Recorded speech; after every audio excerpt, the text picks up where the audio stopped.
Welcome back to Impactology Live. Our next interview that's going to be presented is actually pre-recorded. Ash Jerberg and I recorded the interview yesterday evening with Bassam Aramin and Rami Elhanan. They are two individuals that basically were brought together through tragedy and loss, and their story is told in the book A Paragon by Colin McCann. In this interview, they share their loss, how they've suffered, the sacrifices that their family have had to make, but also the hope and the love that they have continued to, cultivate through associations like Combatants for Peace and the Parent Circle. We know that you'll enjoy this interview. Hi and welcome back to Impactology Live. I'm very excited to welcome our next two guests to the session. I first heard about their story when I read this amazing book, A Paragon, Bassam Aramin and Rami Elhanan. Bassam was a Palestinian freedom fighter who at the age of 17 was incarcerated and imprisoned in an Israeli jail for 7 years. Initially he had a lot of anger towards his captors, but after watching Schindler's List he gained some empathy towards what they had gone through in the Holocaust and changed his mindset towards it. In 2005 he co-founded the Combatants for Peace, an organisation of former Israeli and Palestinian combatants coming together to discuss peace. Unfortunately, 2 years later, his daughter Abir was shot by an Israeli soldier. Rami is an Israeli who is the son of Holocaust survivors and a former soldier in the Israeli army. He lost his daughter Smadar in 1997 to a suicide bomber. Several years later, he met Bassam at the Combatants for Peace. Together, the two of them have toured the world with a message of peace and dialogue over discourse. They were featured in the 2020 Booker Prize winning novel that I mentioned earlier, A Paragon. Would like to welcome Bassam and Rami. Thank you. Welcome, gentlemen. We are going live and streaming, so if anyone out there is watching and has some questions, please fire away and we'll read them out as we go along. Thank you. Thanks, Ash. And welcome, Rami and Bassam. It's such a pleasure to have you here with us this evening, Melbourne time, but of course morning your time. We're very, very, very appreciative of your time. Ash and I have both had an opportunity to read A Paragon, and that's obviously, the story told through Colin and the fantastic story that he told at that. We'd love to hear from you today, your story, and we've got some various questions, but what I want to start with is your connection, that first meeting at Combatants for Peace. Can you tell us a little bit about that? And perhaps, Rami, we'll start with you. I met Bassam in 2005. My oldest son, Elik, who served in an elite commando unit in the Israeli army, later on became a refusenik and was among the founders of Combatants for Peace. And me and my wife, Nurit, we were standing by the cradle of the birth of this magnificent movement, which combines together Israelis and Palestinians, ex-war criminals and terrorists, in a joint effort to achieve peace through non-violence meaning. And the rest is history. I mean, we became very close friends. The families got together. We went to their house in Anata. They came to our house in Jerusalem. We became very, very close. Bassam always says that I fell in love with him. I think it's the opposite is the right thing to say. We became very, very close. And then in 2007, January 16, I got a telephone call telling me that Abir was wounded and she's on her way to the hospital. Me and my wife, we ran away to the hospital. We spent 2 days beside her bed. For me, it was like losing my daughter for the second time after I lost my daughter in September 4th, 1997. And it was devastating. And then while we were standing together, Bassam, I said to Bassam, I was really collapsed. I lost every kind of hope. And I said to Bassam, what are we going to do now? And he looked at me and he said, God is testing us. And I looked at him and I realized that we became brothers in pain. Bassam, from your perspective, Combatants of Peace, you were obviously both involved in it beforehand, before your tragic loss. Can you tell us a little bit more about Combatants for Peace and what it does and what it has achieved? You know, they said the hero of heroes who make his enemy as a friend. And this is exactly what happened. We are enemies. We did our best to kill each other. And in one point, we understand that from our side, the Palestinian ex-prisoners or ex-fighters, that this conflict cannot be solved in a military solution. And the evidence, more than 100 years, we are trying to kill each other, to defeat each other. And the result is just more blood, more pain, more victims. And from the Israeli side, they get to understand that the answer to the Israeli security is not the occupation at all.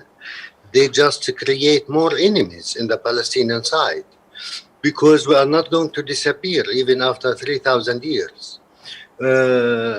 So we get to understand that we are the tools of this war. We understand that the answer for the security is only peace. The Israelis will never feel free until I feel free, the Palestinians. So this was a very brave and noble movement with very brave and special and unique persons to unite our unit and to get to understand that we need to talk. This is what we understand, and our slogan was what Nelson Mandela says. If you want to make peace with your enemy, you need to work with your enemy. Then he became your partner. So this was our goal, to create a partnership between the Israelis and the Palestinians, and especially the fighters, the people who know exactly the price of peace and war. So it started with 4 Palestinians, 7 Israelis. It started as a dream. Today we are more than 700 to maybe thousands of supporters. It's become a very strong movement among the Israelis and the Palestinians. They raise up their voice with a very moral message that we need to end the occupation. So I'm very proud of this movement, of those friends who continue the way in spite of the difficulties or the political situation. And we know that we are in the right side, because every day we have new friends, new generations who want to join us. It's too much to go back to the history of around 100 years of fighting and killing each other. And to your point, I guess, Bassam, if it is not achieving, and it hasn't achieved during that lengthy time, what it set out to achieve in terms of harmony, then the easy answer is to say surely it's time to do something different. But of course we know that the situation is a lot more complex than that. The Parent Circle is another association that you're both now a part of, and that's how our association commenced, in terms of hearing more about the work that you do with the Parent Circle. You're both very actively involved. Are you able to let us know, Rami, what your role, both of you, is in the Parent Circle, and again, what has it achieved? Well, Bassam has joined the Parent Circle one day after he lost his daughter. I was a member of the Parent Circle from the year 1998. This is a unique organization that combines together Israelis and Palestinians who lost their loved ones in this conflict, and have decided to use this pain, which has an energy, nuclear energy, to try to prevent more killing, more bereavement. So Bassam has joined the Parent Circle. We became very close friends and very active friends in the name of the Parent Circle throughout the years, until in the end, before 3 or 4 months, we were we stopped being the general managers of this organization, which we did for the last 2 to 4 years from the past. And this is really an amazing organization because the aim of these organizations is to put crack in this wall of hatred and fear that divide these two nations today. And we believe that through these cracks, a little light can come in. And a little light can drive away a lot of darkness. And this is the aim of the organization, to do whatever is possible to penetrate this wall of anger and hatred, and to show that there are people on both sides who are willing to look forward in spite of what happened to them. Fantastic. And we will be sharing a link to the Parent Circle if anyone wants more information about that organisation or even to donate to the cause. That would be great. So check this afterwards. I mentioned at the start the book where I first heard your story, A Paragon, written by Colin McCann. Bassam, can you tell us how he approached you to tell your story? How did that come about? In fact, Colin was among one of the delegations that we meet and give a talk. But he was special. We talked to thousands of people. Almost all of them promised to act and to do something. But everyone has his own issue. Colin was very special. Rami can describe how he was crying as a baby. Then after that, he asked us that he want to write a novel about us. I thought it's a report, maybe 1 day meeting, 2 days, takes 5 years. We fell in love with this genius human beings. Then he wrote this novel. The strange thing that until today, I didn't read it. Wow. It's very difficult. I start to read it, in fact. Yeah. Rami is more brave than me. It's very difficult. It's really difficult for me. Yeah, even to read how he described the death of the girls.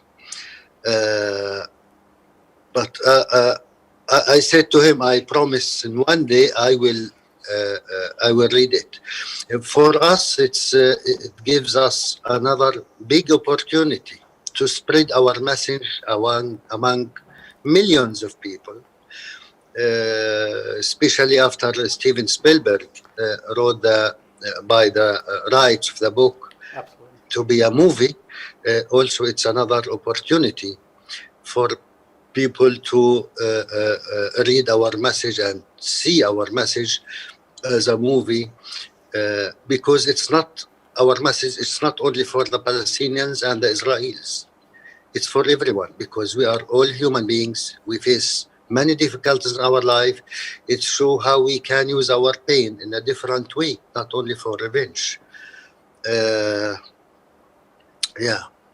Perfect. You mentioned Steven Spielberg, which is a good segue into my question. He's bought the film rights and will hopefully make a movie. So which actors would you like to see play you in his movie, if you had a choice of any actor? Bassam will be played by Brad Pitt. I know, I can feel it. And what about you, Rami? I don't know. I hope that Sean Connery can do it, but he passed away. It's a bit late. Fantastic. Well, I'm sure Steven will make a great film. So back to the book. How much input did you have into the book? You said it took 5 years. Was a lot of to and froing, or did you have to change anything? How much did he capture of your story? Well, I've read the book twice. Once on the way to the United States on the plane, and now when I was on vacation in Greece.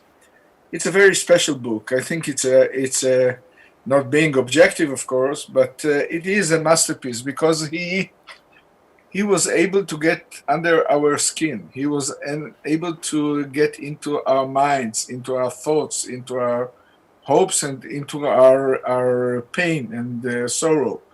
And he was doing it in a way that it's layer on layer on layer on layer. It comes to you from different directions. He speaks about the production of rubber bullets and birds migration and any other. He pushes you from issue to issue, from item to item, and back then to the most painful moments.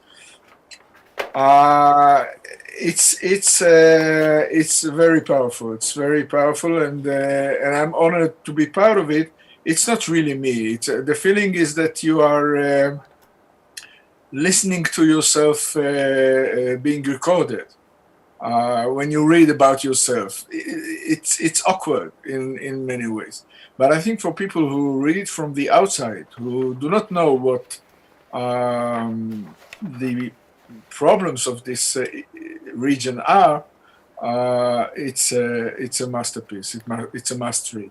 Yeah, I'm a writer myself, and it's beautifully written. The way he's done it, it's poetic. It just drew me in from the start. I couldn't put it down. I think it took me one day to read, which is amazing considering I have kids who don't let me read. Yeah, it's the complexity of the book is part of the beauty and its charm, and as you say, Rami, it builds it. I completely agree. It draws you in from all angles. It also keeps you on your toes as a reader. It is a difficult. There are two difficult stories entwined in the book, but the fact that the author has been able to capture the attention by almost some of the chapters are one line, it is beautifully written, and I agree. A masterpiece is not overstating it at all. Rami, you touched before on the fact that when Bassam lost Abia 10 years after you lost Smadar and your family lost Smadar, that it was very difficult for you to go through this again, and your husband, your wife and yourself, you spent 2 days bedside vigil. How does this feel now? 10 years later, or 10 years later after you lost your daughter, how did it feel at the time to have to go through that, unfortunately again? Well, it's 23 years for me and 13 years for Bassam, and the pain is the same. This is one wound that never heals. It's open. It's there 24 hours a day, 60 seconds of every minute. And it's not easy. Time is not a healer in this case. The only question is, what do you do with it? The only question, it's an energy. It's a nuclear energy. And most of the people take it to the direction of anger, of revenge, of retaliation, and I cannot blame them. This is the nature of human being. But then when you face yourself and you ask yourself if killing anyone will bring my daughter back, will causing pain to someone will ease this pain, the rational thinking and the more human thinking must open your heart to the pain of the other side, of others who do not look like you, who do not speak the same language as you are, and their story is different than yours. And to learn this story and to start this journey towards the other side in order to understand what happened.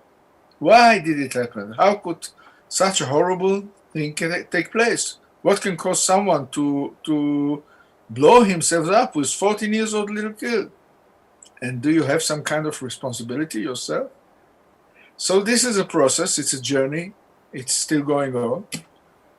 My luck is that I met someone like Bassam, who is a huge leader and human being, who taught me the wisdom of forgiving, which it's not in my culture. It's a beautiful segue actually into my next question, and it's a hard question actually for me to ask you both. Bassam, I'm going to start with you for this question. Rami says that he has found the forgiveness. I want to ask you, have you found the forgiveness for the people who took your daughter from you? And if you have, how have you been able to find that forgiveness?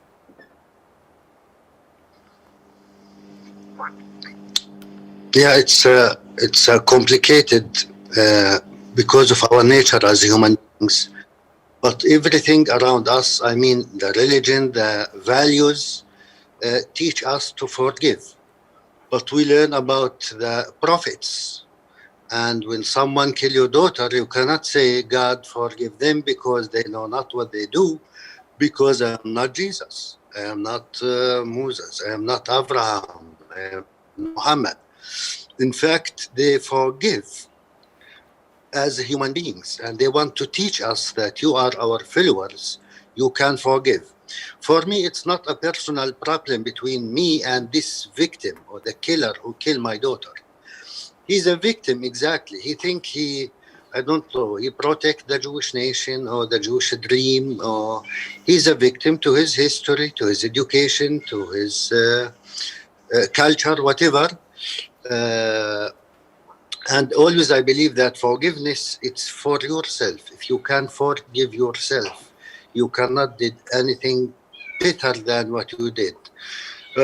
And sometimes we blame ourselves forever for nothing. You are not responsible. You cannot change it. You have a responsibility. In my case, I have another 5 kids. They deserve to live and to have education. I don't want them to be victims to this victim forever. So it's to release yourself from this fear. You will feel even physically more healthy. Always I said, if I meet this killer and he asks to forgive him, I will take my revenge without any mercy by forgiving him. Again, it's for myself, for my family, for my kids. In the same time, to teach this, he's a human being, he's not a serial killer. To understand that killing kids is forbidden under any circumstances. And this was my revenge, in fact, to call him to come to ask me to forgive him if he announced that, yes, I kill your daughter. But it never happened. It's very complicated to seek justice under the Israeli occupation because, unfortunately, it's not a crime to kill a Palestinian. It's not written anywhere.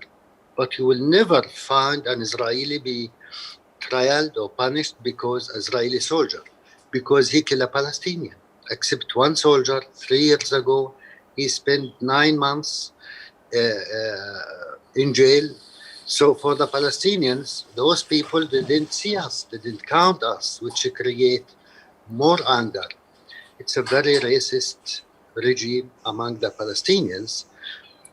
So for me, Abir blood is a motivation, as Rami said, to continue spread the light for her memory and the Smadar memory.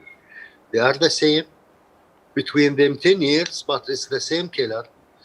It's the occupation, the hatred, the victimhood mentality. So always I said, we are bigger than our pain and bigger than our sadness because we are human beings. Yeah, that's the great attitude to have, I think. In the book, obviously, it talks about your time in jail, Bassam, and you watch your attitude change. At first, you only had hatred towards the Israelis, and then you began to empathise with them. Can you talk a bit about that experience and what changed in you? Yeah, it's not among the Israelis, it's among the Jewish, which is different. And this is the relationship between me and Steven Spielberg. We don't know each other.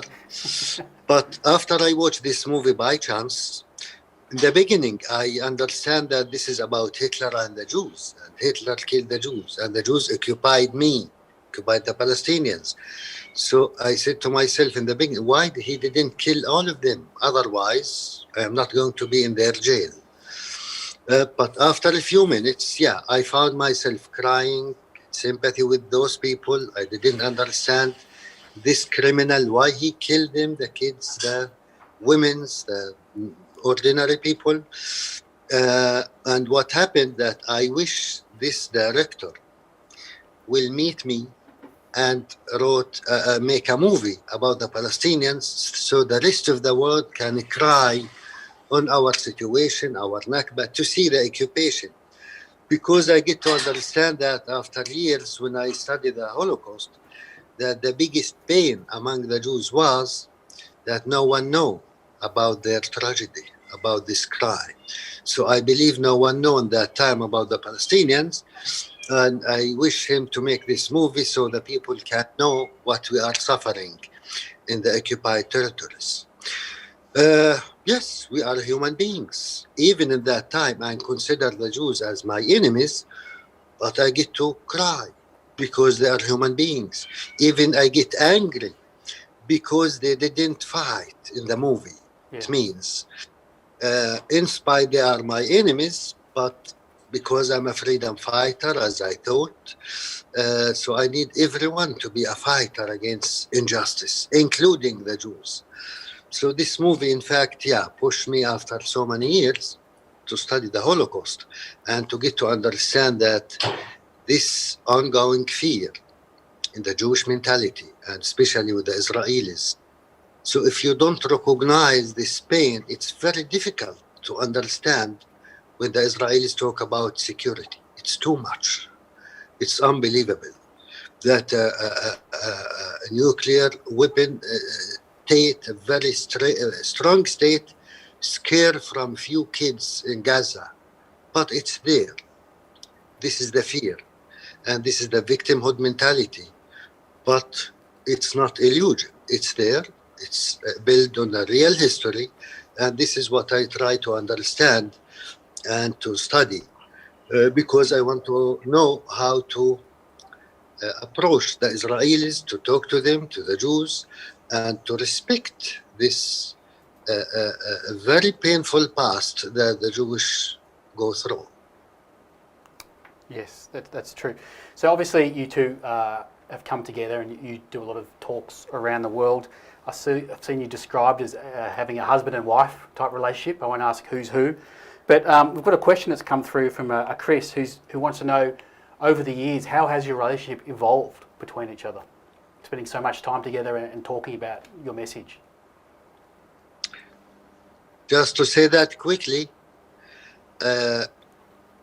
since we start until today, I think for me it's the same. I enjoy every second when I spend it with Rami in a talk, personally, when he make jokes, whatever. I cannot imagine my life without Rami. It's very simple. And you, Rami, do you have the same feelings? He hates me. Is that why you're in separate houses at the moment? I think that our pain brought us together. And it's impossible for people who did not suffer this horrible experience to understand what we feel and what is the background of our friendship. We can understand each other without even saying one word. And this is taking part so long, for so many years, that we really became as one. One family, one unit, one entity. And it goes on not only for ourselves and also for our families, our wives, our kids, who are also together exactly like us. So I think the power of pain works in very different directions. Most of the people are yield up to this power and go to the other direction than ours. And I'm really happy and thankful and grateful that we found the strength, both of us, to see the light and go to the light, which really is a matter of survival for us.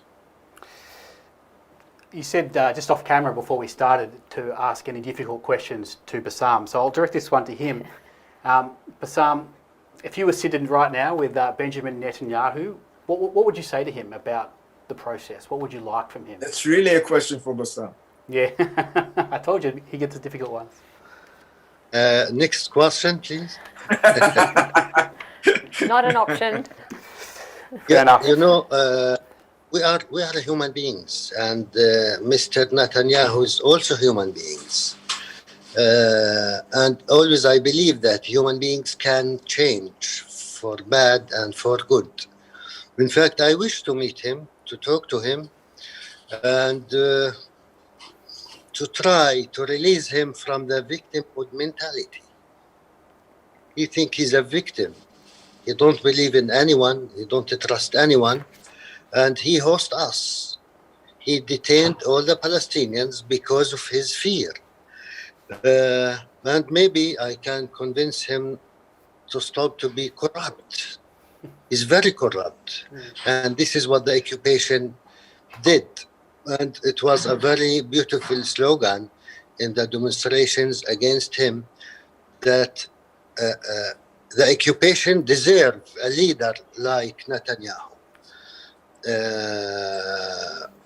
So in one day, we will be free and he will go like his friend in the White House. We will remain, the Israelis and the Palestinians. Maybe I will convince him to stop invest on our suffering, on our blood, in the suffering of the Holocaust survivors even, in the settlers and the Palestinian kids. Our blood, all the victims in Israel and Palestine, דמם בראשו. איך אומרים את זה, רמי? איך תגיד עוד פעם? שלו. עוד פעם, תחזור, לא שמעתי. הדם של הילדים שלנו בראש שלו. Oh, דמם. the blood of our children is on his head. He's responsible for this blood among the Israelis and the Palestinians. He will never be unique because he repeat himself. Another occupation, another prime minister. He never make any change. But as I said, people are people. Maybe he will become great once and declare that that's it, like Sharon. We cannot continue occupying another people forever. Then he will find his photos in Gaza. People will celebrate this brave leader. I hope so. We've just got another question which has come through from a Sarah. At the moment, the world's a challenging and unpredictable place. Your pain has brought you together. There's obviously conflict around the world. We've seen quite a lot of it in the United States of late, in particular around the Black Lives Matter movement. What do you think they could learn from what you've done and your relationship in overcoming conflict and trying to bring dialogue to the forefront? Well, I think our message is first and for all is universal. And the ability to look at people who do not look like you, who do not speak the same language as you are, who do not think like you are, who are different, is essentially the only way to move forward. Even for those 70 million Americans that voted for Trump, they are not criminals. They are not. They are different, really, and we need to understand the difference. And we need to understand why 70 million people voted for this racist lunatic. And the reasons are much deeper than we can. So it's all about listening. It's all about understanding. You have to be able to listen to the pain of the answer and understand the origin of it. Then you can correct, then you can mend. Bassam, we know that mindsets, and being a parent now, I understand this, mindsets are ingrained in our children from toddler age. And a lot of those mindsets come from us as parents, role models. It's the actions that our children see, it's what we hear, it's what they hear that we say, it's how they see us behave. What can we do as a society in terms of stopping it? And I guess it's around racism, and to pick up on the question that Ash has asked, the simple belief I have is that if our children see us saying and doing different things, then hopefully that pauses it, it breaks that mindset for them around, that's probably not, I'll follow what mum and dad are doing. I'm not going to follow what some crazy leaders, quite frankly, are doing out there. What else can parents do? How can we stop these mindsets being ingrained in our toddlers from such a young age? Our national poet, late Mahmoud Darwish, says, I have no time to hate those who hates me. I am busy to love those who loves me. these values. No one hates his kids. We love them. We want to protect them. We did our best to protect them. But in our situation, it's very difficult to teach these values. After you talk to your kids about love and dialogue, they will go 15 meters, they will find a checkpoint. And this checkpoint, you cannot talk to them. They are for you is killing machines. You will face the separation wall. So it's very difficult to teach for love or peace or dialogue. For that, we have a very difficult mission to plant these seeds of dialogue and peace and nonviolence in our kids. And I have this tragedy after my tragedy with my daughter. My son, he escaped 3 times from his school to throw stones. He wanted to take revenge. He don't understand. It takes 5 years or 4 years to convince him that this is not the way, because you cannot enforce anyone to follow your way. After 4 years to understand that this is not the way, and you cannot only explain to him, he needs to see you practice. When I go to any lecture in Israel, I take him with me to any demonstration so he can learn the power of dialogue, the power of non-violent. And luckily, after 4 years, he joined the parent circle. He started to be active, and he get to understand this value, and he find to himself another partner in the Israeli side in his age. His name is Yigal Elhanan, by chance, Rami's son. And they start to give talks around also in Palestine, Israel, and around the world, how they make peace with themselves. So it's not easy, really, it's not easy. But we need to do our best, first of all, to teach our kids. And for that, we give hundreds of lectures, among that in high schools, among Israel and Palestine, and mainly in Israel, because of these reasons. We want to let them understand or start to think that not all the Palestinians are terrorists. And for the Israelis, not all the Israelis are soldiers in the checkpoints. Because most of the Palestinians, they only meet soldiers. So those are the Israelis that they know. These are the Jews that they know. So it's very difficult to change this reality.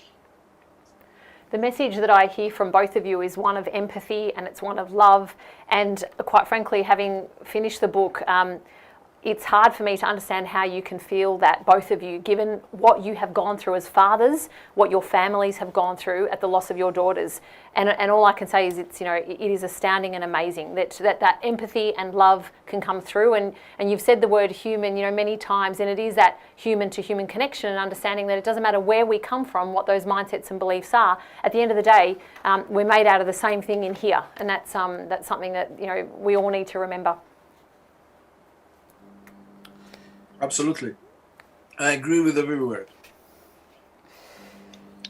So it's fascinating to hear that your sons are taking on your story. What do you hope that their legacy or your legacy will become? What do you want out of this? We want them to speak up, brother. Rami. No way. We are like Arafat and Barak at Camp David. I don't think it's about us personally. I think it's about our future and the lectures that we give at high schools, me and Bassam, and Arab and Igal, and every member of the parent circle and every member of Combatants for Peace. When we get into this high school class, most of these kids, Israelis and Palestinians, have never ever laid eyes on an Israeli or a Palestinian before. And for most of them, it's a first. And the ability of us to put this crack in the wall is amazing. You must understand that those kids are going through a brainwashing system. Israelis and Palestinians are afraid of each other. And they are told in their schools, in their school books, how to hate each other and how to ignore each other. So we show them the other way, and we create a crack in the wall. And this is amazing because for me, even if in the end of the class there will be only one kid, Israeli or Palestinians, who will nod his head with acceptance of this joint message, it's kind of a miracle. Yeah. It means that we saved one drop of blood. In Judaism, one drop of blood is the whole world. So when they ask me in the end, what do you think the solution may be? 1 state or 2 states? I tell them, I don't care. I don't care. We can have 1 state, we can have 2 states, we can have 10,000 states, we can have federation, we can have confederation. The agreement is on the table waiting to be signed, and everybody knows exactly what needs to be done in order to stop it. One word is essential, and this word is respect. And the minute you are able to respect the guy next to you as you want to be respected, all the rest are technicalities that can be solved. And then in the end, they asked me, so what do you think? I think that the happiest day of my life will be when Mr. Bassam Aramin, my brother, will be elected to be the president or the king or the emperor of Israel and Palestine forever without the necessity to be re-elected. It will be a beautiful day. That would be an amazing experience. And but I want it in Australia. You can have 2 kings, yeah, sharing the power. But that's a beautiful message, and I think you're right that if you can just change one person, one mind at a time, it's a step closer. We've just got a couple of questions that we finish with and ask all our guests, which I'd like to ask you both. Firstly, and I'd like you both to answer this one, but if you were on a video call with yourself as an 18-year-old, what would you tell your 18-year-old self? Now, you have to repeat it. I didn't understand you're Australian. I get that a lot, hey? If you were on a video call with yourself as an 18-year-old, what would you tell your 18-year-old self? To my 10 years old myself, yeah, when I was 10 years old? You were 18. 18. Oh my God, this is really terrifying. When I was 10 years old, I want to be a pilot. I want to be a soldier. I want to be a hero. I wanted to save the world. I wanted to build little airplanes that will attack the enemy and so on. It's very difficult for me to look back when I was 10 years old because I was brainwashed. I was a victim of a system that brainwashed my mind and did anything possible to hide this noble person from me. And I paid the highest price possible. So I will be able to start the journey in order to know him, his culture, his history, his songs, his food, everything. Fantastic. We always finish with a little word game. So what I'm going to do, and you can both answer this, is I'm going to give you one word. No, but I want to listen to Bassam when he was 10 years old. I never was 10 years old. Find myself as a wise man since the beginning. In fact, when I was 10 years old, I was maybe the happiest guy on earth. I had everything that I need. I lived in a cave where I born. No cell phones, no Zooms, no meetings. I don't know anything about the Muslims, the Arabs, the Palestinians, the Israelis, the Americans. Very far away from this civilization. I think with like in the middle mountains with the nature and I was very happy, in fact. But yeah, I think a lot of people were at their happiest when there was a child, and especially with no social media and no Zoom. I agree with that one. So we're just going to finish with a game. I'm going to throw a word at you both. And if you can just tell me the first word that comes back out of your mind when you hear this. So, peace. Love. Rami? Respect. Love. My wife. That's out of fear. You have to say that, don't you? It would have been So I strange if you can said say for some. Hatred. sick. Not working. Hope. Life. Necessity. Falafel. Tasty. Mm. And finally, forgiveness. Problematic. It's wisdom. Wisdom. Very nice. Well, Bassam and Rami, it's been an absolute pleasure to meet you both and to hear your inspiring and motivational message. I urge everyone who hasn't read the book to get the book, to visit the website where you can donate or learn more, and to see Brad Pitt play Bassam in the upcoming Steven Spielberg movie. Thank you very much for your time, and we really appreciate it. Thank you, Bassam and Thank Rami. you. Thank you. Thank you all. Thank you very much for everything. Thank And you. really, Parent Circle and other organizations really need your help. Thank you. So we'll pop the details of the Parent Circle in the comments. So as we said at the beginning, please check out their website, please donate. You've heard how worthy the cause is. There are lots of worthy causes, but this one in particular, once you delve a little bit more into the story, you'll understand why. Thank you again. Thank you. Thank you. Bye-bye. Good night. Good Good night. night. Thank you. Just beginning our day. Have a good day. Okay. Take care. See you.